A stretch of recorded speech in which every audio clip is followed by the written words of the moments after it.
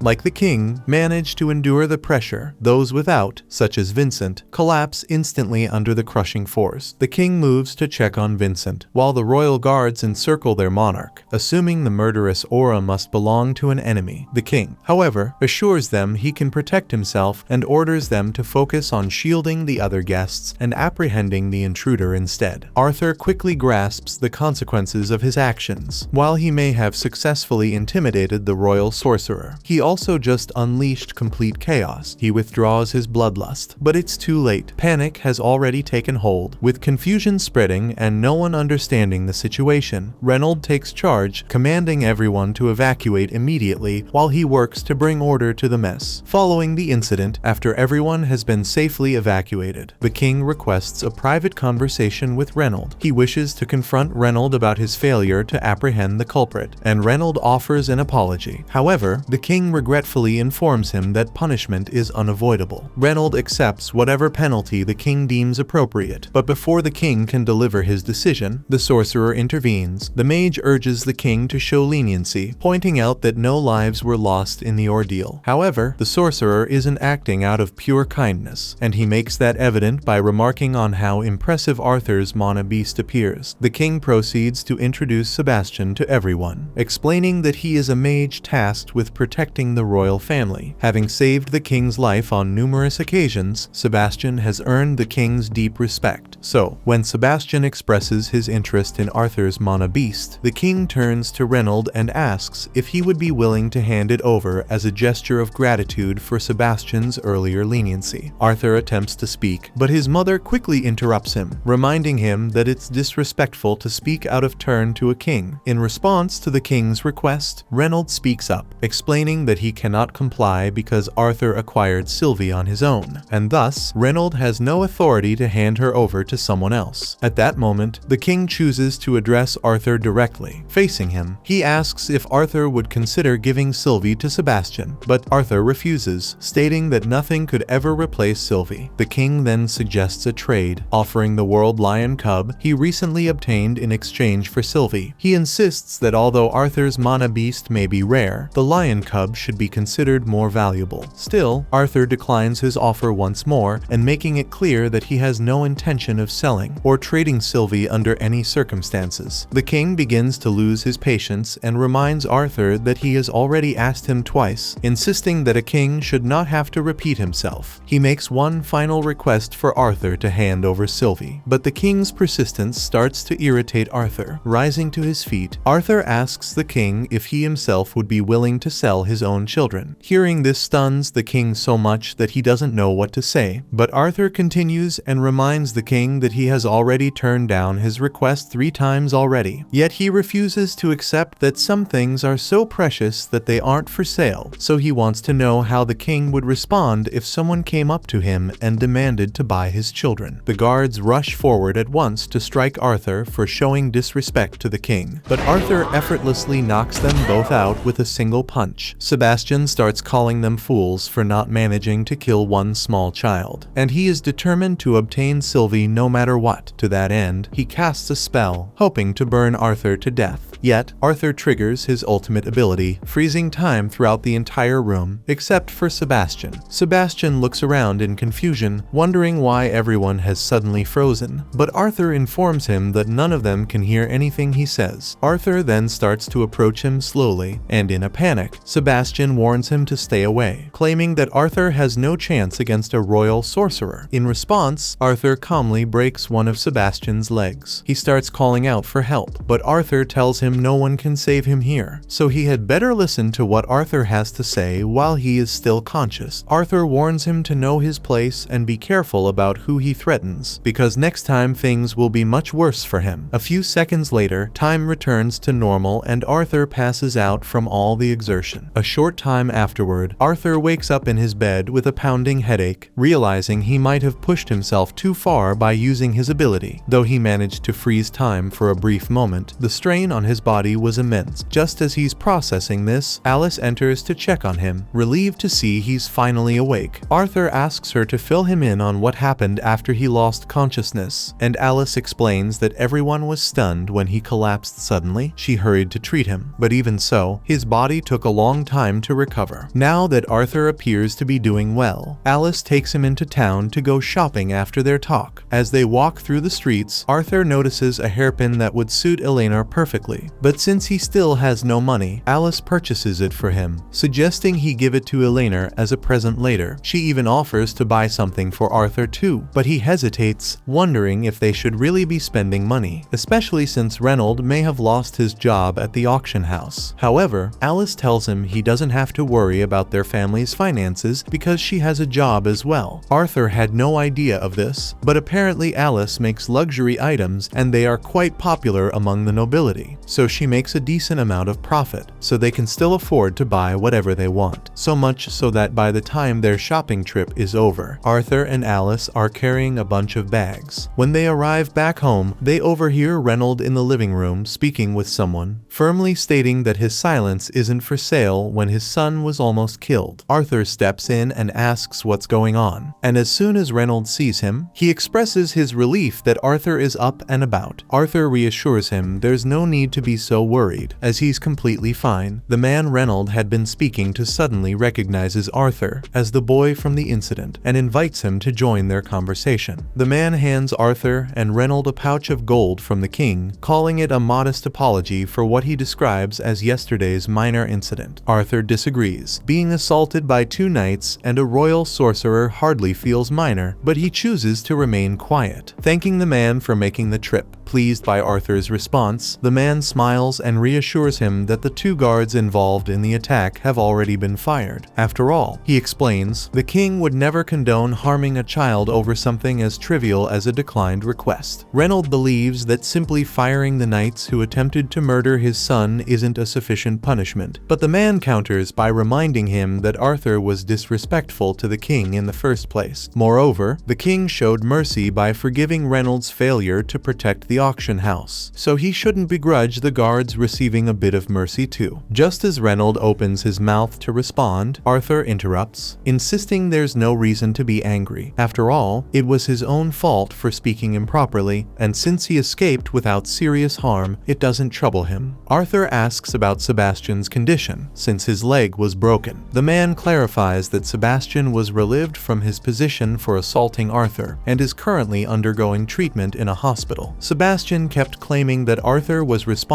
for his broken leg, but that seemed ridiculous. After all, no one witnessed Arthur doing it, and they had been watching him the whole time. Instead, the king thinks Sebastian's own spell must have rebounded, accidentally shattering his leg. The king is deeply distressed that such an incident occurred, which is why he's making such an effort to offer an apology. The man admits that Arthur is a skilled and naturally gifted young man, but he also cautions him to watch his words when dealing with those in authority. After all, not everyone is as lenient as the king. Arthur and Reynold graciously accept the apology, and once the man departs, Reynold gives every last coin to Arthur. Arthur questions whether Reynold is certain about handing over the money, but Reynold insists it's only right. After all, Arthur was the one who endured the real risk. Not to mention, he'll need funds if he intends to accomplish anything in the days ahead. The events of the day have been a stark reminder for Arthur, though he may have once ruled as a king in his past life. Here, he's still just a powerless child. If he wants to stand against political influence, he'll have to gain some of his own. To achieve that goal, the very next morning, he heads straight to the Magic Academy. However, the moment he arrives, he notices an owl. The creature takes flight, and Arthur immediately pursues it, only to realize that it's a trap. Once he's far enough away, he meets an old woman, and she's been waiting for him. As the head of Xyrus Magic Academy, she occupies a position of great prestige. Her influence reaches across many realms, which is why few have the opportunity to meet her in this manner. From Vincent, the director has received numerous positive reports about Arthur, though she isn't the type to take rumors at face value. To determine whether Arthur truly deserves his reputation, she intends to put him to the test. First, she attempts to intimidate him with her overwhelming magical energy, yet Arthur stands firm, unshaken. Still, even though he manages to endure it, he acknowledges that the director's strength is genuinely terrifying, but that's only natural when confronting the individual who wields the most advanced magic in the entire nation. He intends to demonstrate his true potential, proving that Vincent's praise of his skills was no exaggeration. To start, he envelops himself in wind magic. At the same time, he manipulates earth magic to lift several rocks from the ground. Then, using the wind to accelerate their speed, he hurls the rocks toward the director, only for her to effortlessly deflect them with a single hand. In the next moment, Arthur summons multiple flaming knives behind the director's back. Yet, before even a single one can strike, she effortlessly scatters them all with a burst of wind magic. Stunned by how casually she counters every attack, Arthur's frustration grows, leading him to recklessly rush forward. But before he can close the distance, a powerful gust of wind erupts from the director, sending him tumbling backward. Arthur crashes to the ground, the outcome undeniable. In his current state, defeating the director was never within his reach. Yet despite his loss, the director isn't displeased with how he fought. She acknowledges his remarkable talent, but points out his tendency to overestimate himself, which led him to believe he could overpower her. To truly show him the extent of her strength, the director declares that Arthur's final trial will be simply remaining conscious after enduring her next strike. With both arms raised, she releases a devastating pulse of sound magic directly at him. The force is overwhelming. Nearby boulders fracture instantly, and Arthur's ears ring violently, pushed to their very limit. Yet Arthur grits his teeth and holds his ground, refusing to fall even as the assault continues. The director finds herself genuinely amazed by his stubborn endurance, so much so that she considers personally mentoring him. But before accepting, Arthur has some terms of his own to lay out. He approached her solely because she holds the power and influence necessary to protect his loved ones. He tells her that if she can guarantee the safety of his family and friends, he'll agree to join the academy and submit to her guidance. The director is taken aback by Arthur's boldness, as the offer clearly favors him. However, Arthur is confident in his own value, and the director can't deny it. Knowing students with his talent are rare, just as the director is ready to accept his terms, Arthur brings up one final condition. He explains to the director that he'll only enroll once he meets the official age requirement, as he prefers to be around peers his own age. The director questions his decision, pointing out that this would push back his enrollment by 3 full years. However, Arthur responds by saying he intends to live his life to the absolute fullest. To achieve that, his goal is to become an adventurer and journey across the entire continent. The director can see that Arthur is unwavering in his decision, so she knows there's no chance of persuading him otherwise. She asks whether he's already discussed this choice with his parents, but Arthur admits he still needs to go home and talk to them first. The director then tells him that if he can secure his parents' approval, she'll accept all of his conditions. However, the moment Arthur arrives home and announces his plan to become an adventurer, Alice shuts it down immediately, refusing to allow it. Reynolds pleads with her to at least hear Arthur out, but Alice refuses. Arthur has only just returned after being away for years, and she can't bear the thought of losing him again. Reynolds tries to ease the tension by suggesting a compromise. What if Arthur had a guardian to accompany him on his travels? Still, Alice isn't willing to accept. That's when Arthur steps in, assuring her that he won't be gone nearly as long as he was before. Arthur explains that his adventures will only take him away for short periods, allowing him to return home every few months to see them. This reassurance makes Alice relax slightly. Plus, Arthur clarifies that he doesn't plan to leave right away. He still wants to spend more time enjoying life at home before leaving, but he also feels the need to travel across the Decathan continent, as there's still so much he doesn't fully understand. Besides, staying here and training alone for years would be incredibly boring. He wants a chance to put his skills to the test in real situations. Alice isn't as against the idea of Arthur adventuring now, but her concern hasn't completely faded. She makes him swear that he won't hide anything from her. Arthur agrees to be totally open with her, though deep down, he knows there are plenty of things he'll still have to keep from his family. Moving forward, Reynolds still believes having a guardian for Arthur is a smart move, given how risky adventuring can be, so he reaches out to his friends to see if any of them would be willing to take on the responsibility. Unfortunately, he doesn't have much to offer in terms of payment, but he assures them that he'll find another way to repay their kindness. However, the members of Twin Horn tell him not to worry about money. They're all friends, and they'd be more than happy to give up some of their time to support Arthur. However, Adam immediately refuses. He despises babysitting duties, and he's genuinely concerned that he and Arthur might fight, so much so that Arthur could end up killing him one night. The others nod in agreement, admitting it's a terrible idea since Adam is so irritating that Arthur might actually be tempted to kill him. At that moment, Jasmine lifts her hand and volunteers for the job instead. Everyone is caught off guard by this, especially since they all know Jasmine dislikes protection jobs even more than Adam does. But she says that if it's for Arthur, she's willing to take it on. Reynolds is thankful for her offer, and with that, the decision is made. Like Arthur, Jasmine is an augmenter, and she's recently advanced to the light orange stage. On top of that, she gets along great with Arthur, making her an ideal choice for a role like this. Now that Arthur's guardian has been chosen, Arthur asks Reynolds if he can stop by the auction house because he still needs to pick out a sword, and Reynolds has no problem with it, so he puts in a request with Vincent. The following day, Arthur meets with Vincent and explains that he needs a sword for his adventurer admissions test. Vincent tells him he's welcome to browse as much as he wants. With so many swords in Vincent's collection, it's clear it'll take a while to go through them all. By the time dinner rolls around, Arthur still hasn't returned. Alice begins to grow anxious and considers whether she should go search for Arthur. Reynolds reassures her that selecting the right weapon takes time, so it's better to just wait patiently for him to make his choice. Meanwhile, Arthur is deep in frustration. He's examined countless swords by now, yet not a single one has managed to spark his interest. Most sword fighters in this world are augmenters, so the swords available are usually double-handed blades or really big one-handed blades, and that won't work for Arthur since his small body can't handle a weapon like that. Just then, Sylvie gets Arthur's attention and leads him over to a stick she found on the ground. Arthur doesn't understand why Sylvie is so fixated on the staff, but he decides to pick it up anyway. To his surprise, it's much heavier than it appears. He also notices that it feels unbalanced, nothing like a normal staff, as if there's a blade hidden inside. Curious, Arthur tugs on what looks like a handle, trying to draw it. After channeling a bit of mana into it, glowing letters suddenly flash before his eyes, and the sword begins to slide free from its sheath. This is the first time Arthur has seen a sword with a blade like this, so he takes a few practice swings, but it's too heavy for his body to handle naturally. However, even with the weight, the sword's quality is still good enough that Arthur is able to effortlessly cut a barrel in half. While Arthur is inspecting the blade, the sword suddenly zaps his hand, so he accidentally drops it. But when he picks it up again, he immediately notices something different. The weapon now feels perfectly balanced, and its size and shape seem to fit his body flawlessly. Arthur is intrigued, especially since, in his past life as a king, he had owned many exceptional swords, yet none of them had ever felt as tailored to him as this one does. He then decides to try it out on another barrel, and he is easily able to destroy it in one swing. Just then, Vincent and Reynold all walk in because Arthur has been gone for an awfully long time and dinner is starting to get cold. They ask Arthur if he has found the sword that he likes yet, but Arthur hasn't made up his mind yet, so he takes a random sword and says this is his choice. Reynold picks up the sword and, after giving it a quick test, realizes there's nothing particularly special about it. Still, if Arthur insists that this is the one he wants, Vincent tells him he's welcome to take it. At that moment, Vincent spots the staff attached to Arthur's hip and questions him about it. Arthur quickly comes up with an excuse, explaining that it's just an ordinary old staff he came across, and he only intended to use it for a few practice swings since it's clearly not a sword. Vincent, surprised, mentions that he wasn't even aware he had a staff like that in his warehouse, so he instructs Jameson to double-check the inventory. Jameson informs him that an old man just threw the staff at him one day after saying it was worthless. By all appearances, it's just a sturdy staff, and even after taking it to many appraisers, they all told him it was just a regular staff, but it was a cool-looking staff, so Jameson decided to store it in the warehouse. Arthur begs Vincent to let him keep the staff, and since Vincent isn't sure what to do with it himself, he allows Arthur to take it too. Over the next few weeks, Arthur cherishes the moments he shares with his loved ones, all while getting ready for his upcoming journey. Before he even realizes it, Arthur's 9th birthday arrives, a celebration is thrown in his honor, and later, everyone comes together to present him with their gifts. The first present Arthur unwraps is a glove from Alice, embedded with gems infused with healing magic. It's something he can use if he ever gets hurt. Next is Vincent's gift. He presents Arthur with a pair of rings, explaining that they're meant to ease Alice's worries. Essentially, Alice's ring will alert her if Arthur's mana drops to a critical level, it'll glow, signaling that he needs help. The last present comes from Adam, a magical scroll capable of transmitting sound. With it, Arthur can record a message and send it back home, allowing Alice to reply. Grateful, Arthur thanks everyone for the amazing gifts. Since he's set to depart the next day, he makes sure they all know just how much he values everything they've done for him. Alice pleads with him to stay safe while he's away. She tells him it doesn't matter if he becomes powerful or wealthy. All she truly cares about is him coming back unharmed. That evening, Arthur gathers and organizes all his equipment. Though his heart aches at the thought of parting with his family so soon, he's determined to become stronger, to ensure he'll never have to lose them. To achieve that goal, he knows he must seek out new experiences and grow stronger. Once everything is packed and prepared, he makes his way downstairs, where his family gathers for their last farewells. Reynold gives him a firm warning. While Arthur may be skilled, he shouldn't let overconfidence lead him into danger. Yet Reynold also makes sure Arthur understands that through all his travels, the family will be cheering him on without fail. With that, Arthur bids farewell to his mother and father. The moment he steps outside, he finds Jasmine standing there, ready and waiting for him. Arthur begins his path to becoming an adventurer by getting officially registered. He and Jasmine go directly to the Xyrus Adventurers Guild, where Arthur enrolls for the rank assessment exam. Though unfamiliar with a procedure, after signing up, a guild staff member guides him to another room. Seeing Jasmine's expression, Arthur feels optimistic about how things are progressing. Arthur wears a mask as an adventurer to avoid making enemies who might later target his family. He also doesn't want his family's reputation to affect his rank evaluation. However, since Jasmine isn't a class adventurer, her influence could still play a role. The two are introduced to Caspian Bladeheart, the guild leader, who explains to Arthur that he would normally need to pass a written test and have his mana core evaluated before the official rank assessment. However, because Jasmine is vouching for him, and Caspian is well acquainted with her father, he's willing to make an exception. Since Arthur is is hiding his identity behind a mask. Caspian says he doesn't need to use his real name for the registration, but he will need to come up with an alias. Arthur then chooses Note as his official adventure name. Once everything is arranged, Caspian instructs Arthur and Jasmine to follow him to the arena for the assessment. On the way, Arthur questions Jasmine about her relationship with the guild master, noting how helpful he's been. Jasmine admits she's familiar with Caspian, but clarifies that it's actually her father who has strong ties to the guild, not her. Upon reaching the assessment arena, the doors swing open to reveal an ongoing battle between two mages, Diane, a young water mage, and her instructor midway through her evaluation exam. Arthur watches as their clash unfolds before him. Diane launches a blast of water at the instructor, but he effortlessly counters it and disappears in a cloud of steam. Before she can react, he suddenly reappears behind her and taps her on the head. While he commends Diane's impressive casting speed, he notes that her defense is severely lacking, placing her in the C-class rank. Diane looks thrilled with the result, and Jasmine explains that earning a C-class at her age is a notable achievement for a mage. Next is a boy named Elijah Knight, but before he can even start, the instructors ask him to hold on for a moment. After a quick discussion among themselves, they decide to let him skip the exam entirely and declare him a B-class adventurer. The unexpected announcement stuns everyone watching, including Jasmine and Arthur, but since there's no valid reason to object, the evaluations proceed as planned. The next examinee is an arrogant young boy named Lucas Wykes. Though his haughty attitude irritates the instructor, she can't ignore his remarkable talent. Despite being only 11 years old, he's already reached the light orange stage in his monocore, a nearly impossible feat for his age. Arthur observes Lucas's pointed ears, which remind him of Tesha, leading him to conclude the boy must be an elf. However, it's unusual to encounter an elf in the heart of a human kingdom. The moment the exam starts, Lucas raises his staff and chants, summoning a flaming guardian to assault the instructor. Yet, with a single earth spell, she shatters it effortlessly. Lucas dashes up a rock pillar, slams his staff down, and unleashes a massive firestorm into the air, but the spell is so powerful that he can't control it. In a matter of seconds, Lucas loses control of his flames and almost ends up getting caught in his own explosion. The instructor quickly steps in, using her earth magic to snuff out the fire. When it's all over, Lucas is unharmed, but in the process his ego was hurt. The instructor compliments Lucas on his impressive power. However, Lucas is too bitter about his loss to pay attention to any of her feedback, and in a fit of frustration, he suddenly attempts to launch a surprise attack while she's still explaining his mistakes. Luckily, Arthur quickly drops his sword to deflect the spell, and the instructor realizes that Lucas is a hopeless case with no sense of responsibility. She gives him a B rank, seeing his complete lack of self-discipline. Lucas erupts in anger, shouting about getting his father involved, but the instructor just grabs him by the collar and hauls him out of the arena. Now it's Arthur's turn for evaluation, and he steps forward, deciding to stop holding back. He finally takes the test seriously. The sheer intensity of his aura is so overwhelming that the instructor immediately shifts into a defensive stance. At that moment, Caspian steps into the arena and announces that he'll be handling Arthur's assessment himself. The instructor hesitantly questions if that's appropriate, pointing out that having a double-a-class adventurer like Caspian is a bit excessive for a simple exam. But Caspian reassures him, saying it'll just be a light spar. Caspian turns to Arthur and asks if he's alright with the arrangement. Arthur hadn't anticipated facing one of the guild's top fighters that day, but he's excited for the challenge. After the shortened match, Arthur is officially registered as a B-rank adventurer, marking the beginning of his journey and the start of a new chapter in his life. Meanwhile, the two instructors head to Caspian's office and question him about the unusually high number of B-rank adventurers this year, especially since they're all children. Caspian calmly explains that 6 months ago, a youth cultural exchange occurred. Though it wasn't publicly announced, some children from other races were granted official certifications, permitting them to become adventurers in Sapin. Lucas Wykes falls into this category. His half-elf heritage is obvious. Despite his rule breaking, the Wykes family's clout might eventually secure him a promotion. However, since the Wykes lineage is purely human, it's probable that Lucas was born to an enslaved elf. As for Elijah Knight, the instructors weren't given any details about him, and he was promoted to B class without taking the test. However, that's only because he has a powerful connection vouching for his abilities, so Caspian's hands are tied and there's nothing he can do about it. The instructors ask who's backing Elijah, and Caspian explains that Elijah is a human raised in the dwarf kingdom. He was sent as a representative to get used to living among humans, but the guild has limited authority when it comes to dealing with him. Arthur was the last among the examinees, and the instructors still find it puzzling that Caspian insisted on evaluating him personally. Yet the truth is, Caspian knows nothing about Arthur, not even his real identity. The only thing he's sure of is that Arthur doesn't represent any of the kingdoms. Still, Caspian suspects that Arthur must have some influential ties, given that his guardian is the daughter of the renowned Flamesworth family. On top of that, the way Arthur handles a sword is reminiscent of a seasoned master.